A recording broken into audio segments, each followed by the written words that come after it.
So the last 24 hours we've had a lot of cold precipitation, some snow, some ice, and it's been very chilly. And well, it stopped, but now it's going to get super cold. Like tonight, 12 degrees. So now that it is not snowing, we don't have ice falling, I feel good to go ahead and cover up some plants. And today we're going to cover up my camellias because, well, we'll talk about that in a minute. Let's go take a look at them. Have to watch where I walk. There is still ice here on the ground. The yard is a total disaster after all the ice, the storms, the rain. So just look at these pictures here of some of my flowers from last spring, late winter, early spring. And so here we go. This is after we got a bunch of ice, and I'm just gently kind of cracking that top layer of ice and sliding the rest off. And that's what I'm going to do for all of these guys before we cover them up. I did not want to cover them before we got all of this. I thought it was going to be mostly snow, but we did get ice because it would put so much weight on the plants if they were covered. I thought it would do more damage than good. So this morning I'm out here, I'm going to pick all this ice off of the ones I'm going to cover. And then for these guys that are in the ground, I have 3. I'm actually going to shake them and try to get that ice off. So far I have not done any protection of the camellias, and you really don't want to do that too soon in your season because you want them to go into a little bit of a protective mode and get it, acclimated to the lowering temperatures so they can be a little bit more protective on their own. So don't protect them too soon, too early, too much. Also don't want to fertilize them, in the fall. You want to wait to do that so that you're not putting on a lot of growth as you're coming into these winter months. The flower buds that are still very tightly formed, they have a lot more resistance to the cold, but the more the bud starts to open and to blossom and bloom, then it's much more susceptible to damage from below freezing temperatures. And I don't worry about the camellias a whole lot until we get really cold.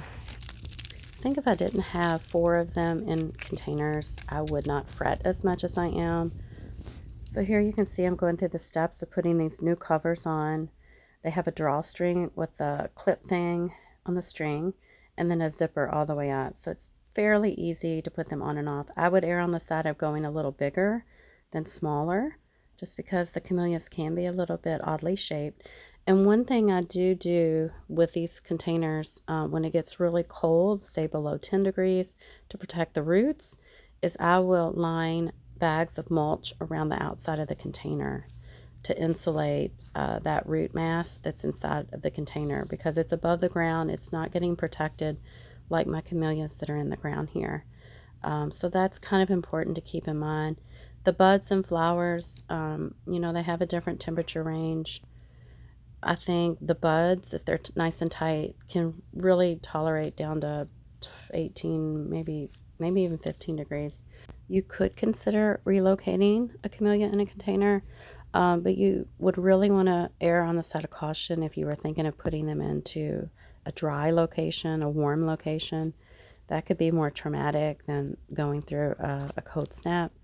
But if you were to move them maybe on the side of a building, under a tree, just somewhere where they're going to get some protection. Camellias definitely want a moist, slightly acidic, but well-draining soil around their very shallow, very sensitive, shallow roots. I'm really taking a chance by keeping these guys kind of in containers, but we do want to move, so I'm babying them. Once they're in the ground, I shouldn't have to baby them as much. In fact, my other ones that are in the ground, they are pretty hardy. As long as you're above a zone 7, you should be able to have a camellia and have it go through the winter. The worst that might happen, and this is happening to mine, is losing some flower buds. I'm kind of demonstrating right here why I did not put these on before we got that heavy snow and ice. It would have compressed on top of the plant. So I'm kind of evaluating the next morning after that cold 12-degree night. It does look like there's a little bit of damage from the ice that were on the leaves. That can adjust itself in the spring.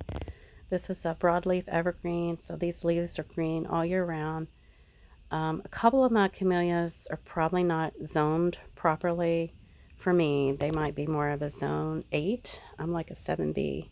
But then when you put them in a container, you're kind of taking away a couple zones from them. So I'm treating them, they're kind of more exposed to like a zone 5B. Is that right? Because I've got them up above the ground. So kind of have to baby them a little bit. But I love camellias. The flowers are just completely gorgeous. Other than keeping them kind of a little bit protected in the winter if you want to have some pretty flowers after a cold snap. So that's about it for the camellias. I've got another update that's coming because after we made it through this little rough period of real cold weather, we got another like 3 nights really cold, and here it comes. Hey Tonto, say hi to everybody. Oh, yeah. We have had a super rough 5 to 7 days, and I hope I'm on the flip side, I guess you call it, of a really nasty COVID infection. So let's go take a look at those camellias. They've been covered for days because we had really cold nights. Thankfully, my husband was able to come out here and cover them for me because I had fever for at least 3 days straight, and these guys probably would have got a lot of damage if he hadn't come out here. So I'm going to uncover and see how things are looking. I notice a lot of the other plants around in the garden have taken a lot of damage. So let's get started. Even though the ones in the pots were covered, the ones in the ground look better, seem to have fared much better, except for this guy over here. He has some damage to looks like a little break there from, I guess, being weighted down from that ice. So try to address that later. This guy in particular in the pot,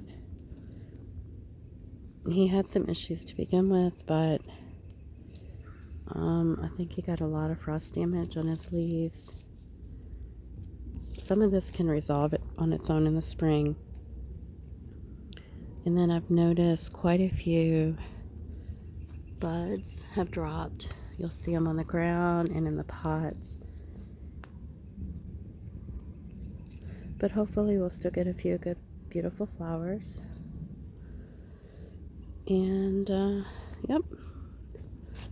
So that's where we're at. This guy got a little damage too. And you can see having the cover on kind of compressed it somewhat. So I don't like to leave them on, but I've been sick and it was super cold for several nights in a row, so I just left them on. But we're going to get snow and maybe rain, and the weather's going to be non-damaging in the next 14 days. So the covers are now completely off. So if these start to bloom, they'll look pretty and not have all that fabric down at the bottom. Alright guys, I will talk to you soon.